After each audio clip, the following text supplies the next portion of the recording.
everyone, and welcome. Today, we are diving into something called Universal Design for Learning, or UDL. Think of it as a powerful new way to make your English lessons more inclusive, more engaging, and way more effective for every single student who walks through your door.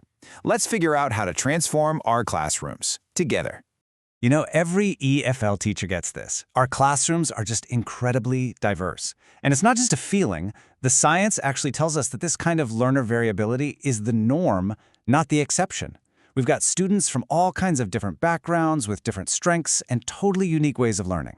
It's awesome, but man, it is a huge challenge. So this really is the million-dollar question, isn't it? How in the world do we design a lesson that clicks for the student who's a visual learner, and the one who needs to get up and move, and the kid who's a brilliant writer, and the one who just comes alive during a good discussion, all in the same class period? Now this is where things get really interesting.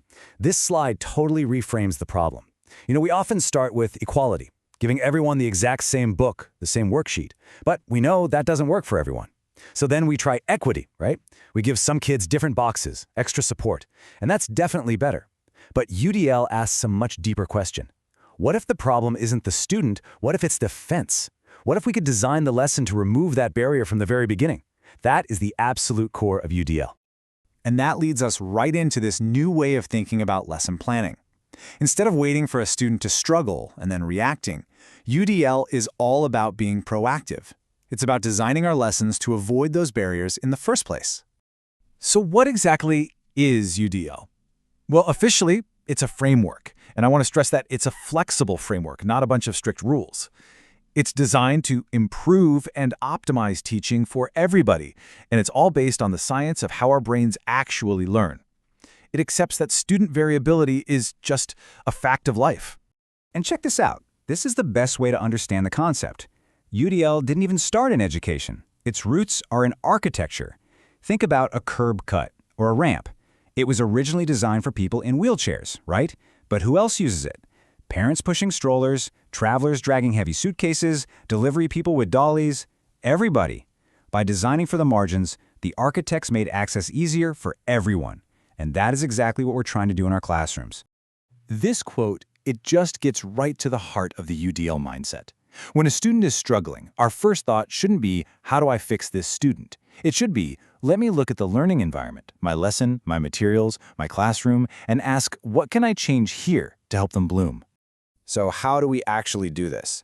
You might be thinking this sounds like a huge overhaul, but the good news is this big idea is built on 3 pretty simple, really actionable principles that you can start using like tomorrow. And here they are: engagement, representation, and action and expression. The absolute easiest way to remember them is as the why, the what, and the how of learning. Let's break each one down real quick. First up, we have engagement. This is the why.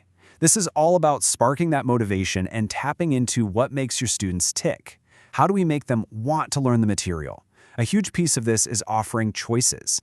Maybe they get to pick a project topic that connects to their own culture, or decide if they want to work alone or with a partner. It's all about making the learning feel relevant, exciting, and purposeful for them. Next is representation. This is the what of learning. It's all about how you present the information. So instead of only relying on, say, the textbook, you offer the same content in multiple ways. You could show a quick video, use a graphic organizer, provide an audio recording of a story, or bring in some real objects they can touch. You're basically giving students a bunch of different doors they can walk through to get to the same knowledge. And finally, we have action and expression, the how. So how are your students going to show you what they've learned? You know, a traditional test is one way, for sure, but it is not the only way. UDL really encourages us to offer options. Could they give an oral presentation instead of writing an essay? Or maybe create a short video, draw a comic strip, build a model? This lets every single student play to their strengths to show you what they know.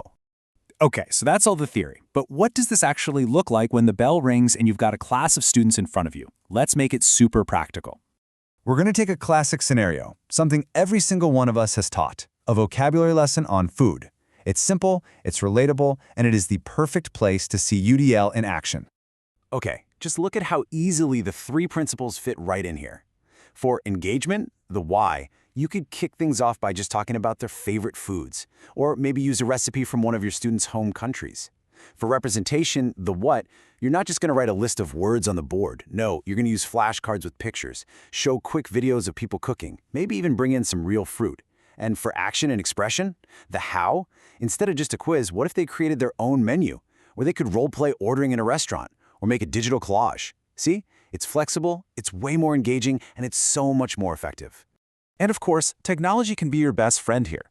Just imagine that food lesson on an interactive whiteboard. On one screen, you could have a cooking video playing, a vocabulary matching game ready to go, high-quality images of different foods. You could even have students work together on a digital menu right there on the board. It pulls engagement, representation, and expression all together in one really cool, dynamic space. All right, I know what you might be thinking. Seeing all this at once can feel like a lot. It might even feel a little overwhelming.